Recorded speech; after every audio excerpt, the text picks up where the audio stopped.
Olá, começando agora mais um Gestão e Inovação. Hoje o programa está super interessante. Nós vamos falar sobre planejamento. Planejamento é uma palavra que combina com crise, ou crise combina com planejamento. A falta de planejamento na crise torna tudo muito mais difícil. E nós trouxemos hoje alguns exemplos que fazem parte da nossa realidade como amazônidas. Professor Daniel, recebendo com muito prazer de novo. Professora Glória, sejam todos bem-vindos. Esse programa vai ser especial e um pouquinho diferente. Como eu falei no programa anterior, os professores Glória e Daniel tiveram experiências em alguns municípios do Amazonas. Nesse sentido, puderam refletir um pouco como a gestão e a inovação podem e devem contribuir para velhos problemas que a gente conhece muito, as cheias, as novas tecnologias para a mobilidade nesses momentos, a natureza como algo que ninguém controla. E eu quero ouvir, eu fiquei de fato muito sensibilizada com essas experiências que meus colegas tiveram e acho que eles vão poder contar um pouquinho porque viveram esse drama, porque experimentaram como cidadãos da Amazônia, alguns dos problemas que nos perseguem há décadas. E o que a gestão e a inovação podem responder a esses desafios continuados na nossa história? Daniel, hoje eu quero ouvir um pouquinho sobre isso, sobre como é que a gente pensa essas soluções, como é que a gente pensa nas redes e como você me falou na primeira vez que nós conversamos sobre isso, professora Glória também, como a gente precisa ficar um pouco menos dependente do poder público e protagonizar atitudes, decisões, ações para resolver isso, ou pelo menos para começar a pensar em ações que resolvam isso. Obrigado, Ângela. Olá a todos os espectadores. De fato, Ângela, nós tivemos algumas experiências bastante recentes. Como nós explicamos anteriormente, isso causou até a nossa ausência em alguns dos programas recentes que nós tivemos. E eu voltei, de fato, muito impactado de algumas experiências no interior do nosso estado, nessa experiência mais voltada para a cheia, para as enchentes na Amazônia. E pude verificar a necessidade premente de discutirmos a questão do planejamento sobre diversos pontos de vista, não necessariamente planejamento público, e como você bem destacou na sua fala introdutória, tem sido, assim, a grande esperança tem sido o poder público. Mas eu acho muito interessante nós discutirmos como que o planejamento em outras vertentes pode ajudar e contribuir para amenizar esses problemas recorrentes na Amazônia. Glória, você também teve recentemente no município de Manaus e assistiu o drama dessas pessoas que convivem com isso. Na verdade, essa palavra conviver com isso é quase que um determinismo, é aceitar, até porque não há uma outra alternativa, convivem com isso e esperam. Eu acho que a gente precisa começar a pensar nas nossas competências, nas nossas expertises como profissionais da administração, especialistas em planejamento. Como foi a tua visão pessoal desse drama? Então, estamos de volta, é um prazer estar de volta ao programa Gestão e Inovação. Uma coisa que me chama muito a atenção é que a Amazônia, ela tem uma relação muito íntima com a questão da água, Uma relação muito íntima, uma relação de vida, com a questão da água. Todavia, a gente tem vivido ao longo dos séculos enchentes e secas e enchentes. E uma coisa que me chamou muito a atenção é como como a gente deixa de se preparar, ou como nós deixamos ao longo do tempo de se preparar para essa questão da enchente, porque não é uma coisa extraordinária, não é uma coisa eventual. É algo que ao longo dos anos você tem cheia, enchente. Ela pode ser mais agravada ou menos, ou mais simples, né? Naquele ano. Todavia, a gente observa como nós temos falta de planejamento, falta de ações que possa ter uma solução que seja mais permanente para esses problemas, que é um problema que envolve muito a questão da Amazônia, envolve a questão da educação na Amazônia, envolve a questão da saúde na Amazônia, da mobilidade, e é algo que precisa ser repensado de uma maneira mais eficaz. Eu acho que existem vários órgãos, institutos, especialistas que pensam, até pela natureza do seu trabalho, das suas pesquisas, pensam em soluções, mas a gente percebe até através dos exemplos que vocês assistiram, que pouca coisa andou, né? Pouca coisa avançou, e aqui nós estamos debatendo um tema com muita coragem, né? Como especialistas em gestão. Aí, Daniel, eu fico pensando, o que as novas tecnologias na arquitetura, nas comunicações, né? A gente sabe que hoje no mundo, depois dos grandes desastres, como tsunamis, grandes terremotos, a comunicação foi uma solução tecnológica muito interessante, importante para salvar vidas. Verdade, Angela. Quando a gente fala de tecnologia ao enfrentamento de crises, eu acho que é muito patente o exemplo que nós temos na questão amazônica do Porto de Manaus. Nós temos um porto construído há alguns séculos, né, pelos ingleses, numa iniciativa privada para solucionar um problema que à época já era bastante presente na realidade amazônica, não é? E hoje nós tentamos acompanhar como que isso tem funcionado no interior do estado, por exemplo. Recentemente eu precisei visitar um município por conta da nossa atividade na Universidade Federal do Amazonas, e ao precisar desembarcar naquele município, o porto simplesmente estava alagado. Não havia possibilidade, né, dos passageiros daquela embarcação descerem a pés enxutos. Quer dizer, se fosse uma necessidade de um problema tecnológico, nós até entenderíamos que, poxa, não estamos preparados para isso, não sabemos como fazer. Mas como que não sabemos fazer se há 4 séculos isso já era uma realidade na Amazônia? Isso já era uma solução que até hoje persiste. Eu fico refletindo, né, na época da Copa do Mundo, por exemplo, né, nós recebemos visitas de diversos povos, inclusive dos nossos visitantes ingleses, e devem ter encontrado aqui resquícios, né, dessas obras que eles, enquanto povo, deixaram de legado para a nossa região, né, para a Amazônia há tanto tempo, e que permanecem lá e permanecem atendendo a população e suas necessidades. Enquanto hoje, né, se nós precisássemos nos deslocar pelo nosso interior, não teríamos uma tecnologia tão eficiente, por exemplo, para solucionar esse problema do simples embarcar e desembarcar de pessoas, mercadorias, né, e como abastecer, por exemplo, a Amazônia nesses momentos de cheia. Né? Outro ponto que você tocou que eu acho muito importante é a questão da comunicação, das telecomunicações. Né? Nós temos assim, um problema muito sério, por exemplo, de conexão com a internet e a própria telefonia celular dos municípios do interior do Amazonas. Quando nós estamos nos deslocando pelos rios e até mesmo nos próprios municípios, nós sentimos muita falta de sinal de comunicação celular, né? E quando precisa acessar a internet, essa problemática se torna ainda mais agravante. Então, existe, no primeiro momento, um isolamento geográfico, né? Nós nos sentimos isolados geograficamente e também nos sentimos isolados do ponto de vista das comunicações. Mandaram uma mensagem, receberam um e-mail, que é algo na cidade de Manaus é algo tradicional, é algo comum, né? Trivial, no interior do estado se torna, em algumas situações, um grande desafio. Né?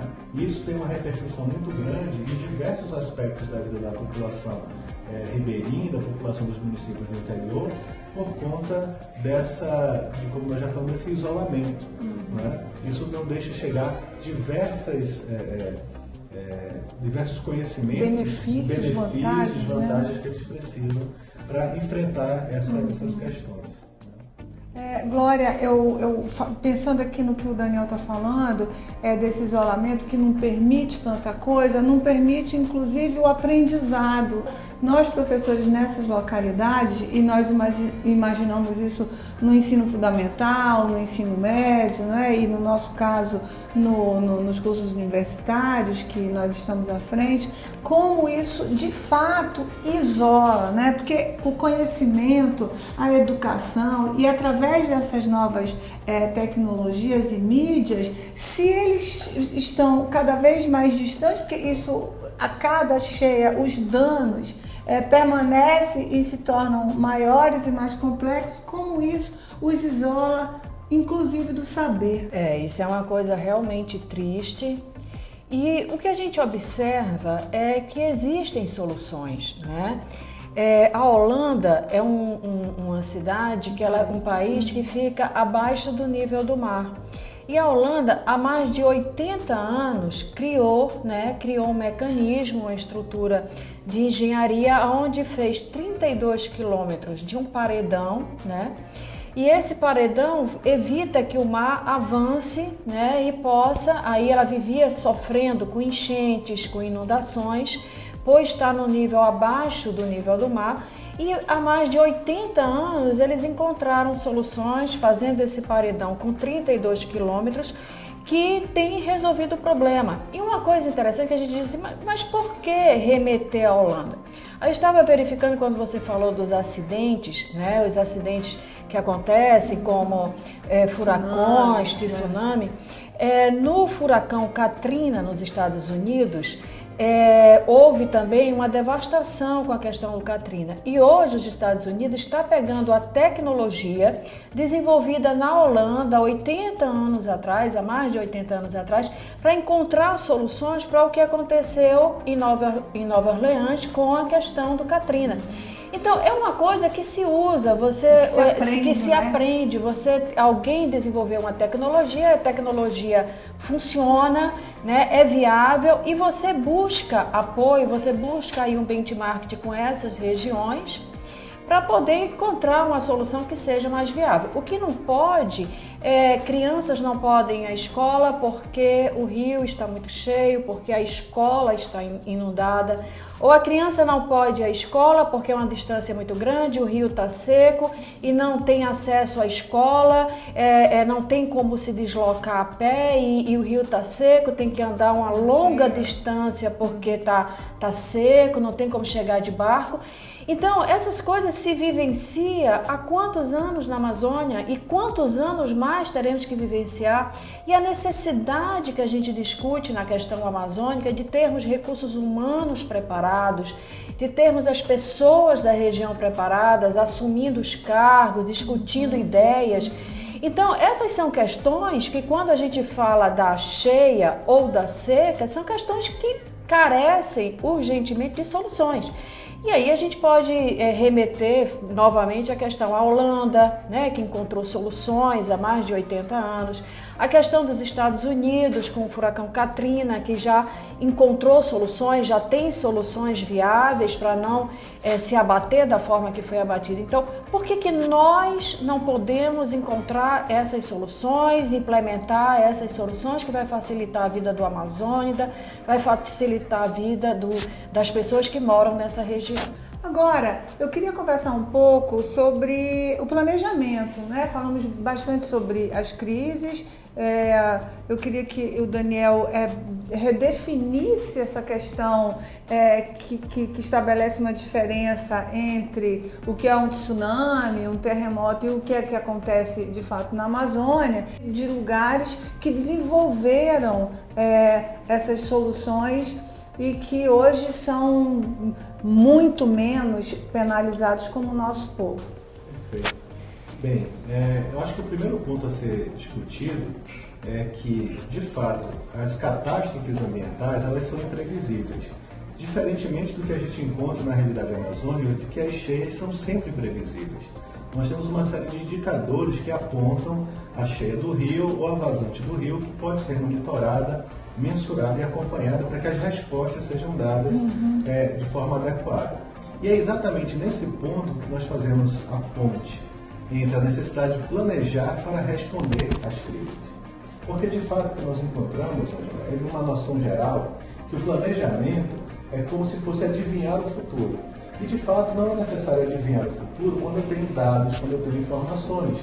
Não é? E isso, de certa forma, é abundante na Amazônia. Eu consigo, até mesmo numa conversa com o Ribeirinho, né, entender por várias indicações da natureza, né, ou se eu quiser me aproximar das universidades, principalmente dessas como a Universidade Federal do Amazonas, a Universidade do Estado do Amazonas também, que já estão no processo de interiorização, se eu me aproximar dessas instituições, elas também vão me passar dados codificados de maneira mais científica, que apontam para essas realidades, né? E que podem ser monitoradas. E uma vez que eu posso monitorar, eu posso planejar.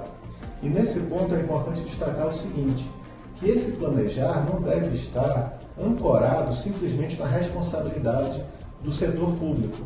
Nós podemos distribuir a necessidade desse planejamento também para o setor privado. Essa responsabilização, né? Exatamente. Não esperar simplesmente resposta do poder público. Os empresários, que têm uma característica empreendedora muito visível na Amazônia, porque precisam se adaptar e se enfrentar a essas necessidades, a essas realidades que nós já colocamos aqui, né? Eles também precisam estar prontos para responder eficientemente a essas situações que aparecem.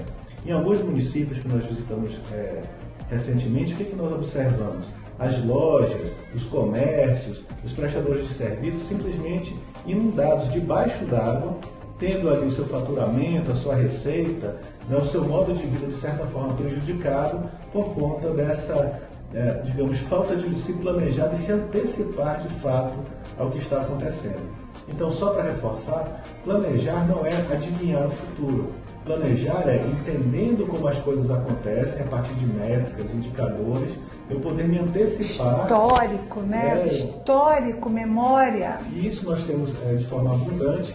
Nós podemos, então, agir de forma proativa, fazer aquilo que precisa ser feito antes de que o problema, de fato, se concretize e apareça. Glória, e aí a nossa educação à distância, né, que é o que a gente vê mais no curto prazo, como possibilidade de alcance. Como você acha que tem acontecido o sucesso ou o insucesso das iniciativas de EAD aí no interior do Amazonas? Realmente a questão da educação à distância, ela se mostra, né, como uma das saídas, né? Uma das saídas para um estado que é basicamente um país, né? Tem uma dimensão até maior do que vários países. A questão da educação à distância é uma alternativa. E, na verdade, a educação à distância não é algo novo, é algo que já está à disposição da sociedade há muito tempo. Logicamente que com o avanço tecnológico, a educação à distância tem tido, né, conseguido um espaço muito maior e que é muito interessante. A questão tecnológica tem ajudado na melhoria das mídias, na melhoria das transmissões.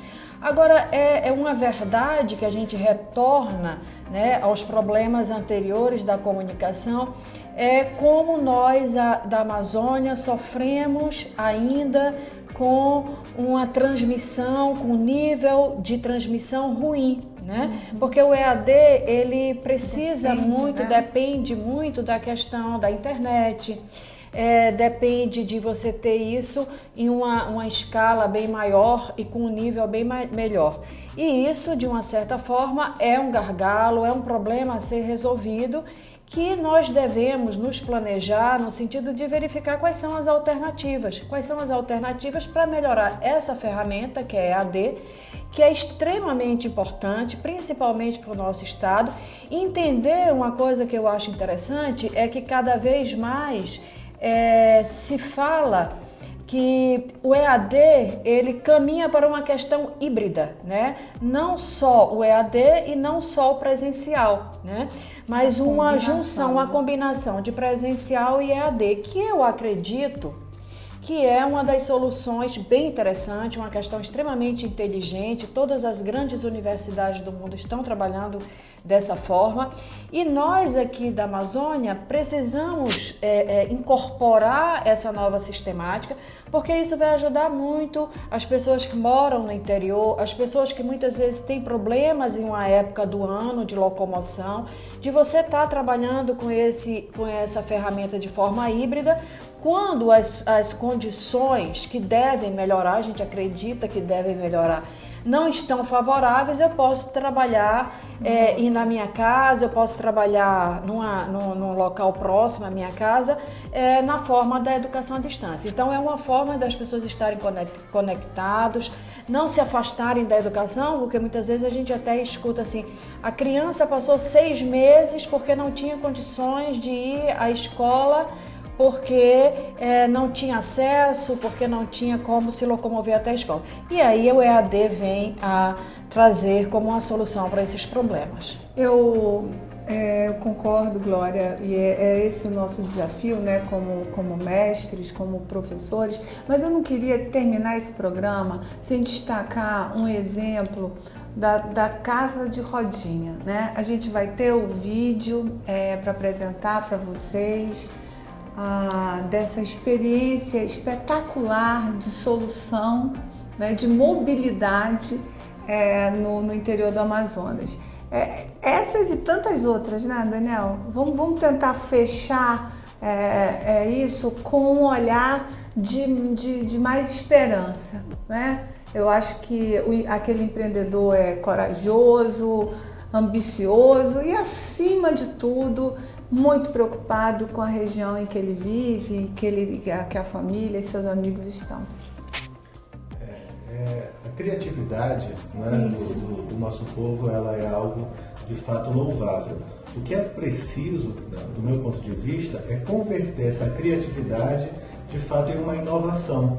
É fazer com que essas ideias criativas, diferentes e adaptadas à nossa realidade possam chegar, de certa forma, ao que a gente chama de mercado, possam se tornar uma solução que pode ser um produto ou um serviço compartilhado, dividido com a população que também, não só naquele município, não só naquela realidade, mas em outras realidades ao redor do mundo. Porque uma solução pensada para a Amazônia pode também atender a outras necessidades em parte do mundo que tem alguma característica, né, parecida, semelhante com a nossa. Eu queria agradecer muito a sua audiência e dizer que esse programa foi um desafio fazê-lo, né? Porque diz respeito à nossa vida, aos nossos irmãos na Amazônia. E sobre esse assunto nós vamos conversar no próximo programa Gestão e Inovação. E vamos falar um pouco dessa problemática e vamos destacar o turismo ecológico, que tem um pouco a ver com tudo isso que a gente falou hoje. Muito obrigada pela sua audiência, até o próximo programa. Vou lembrar novamente do nosso e-mail angelabubol@ablconsultoria.com, o nosso Instagram abl_consultoria. Obrigada e até o próximo programa.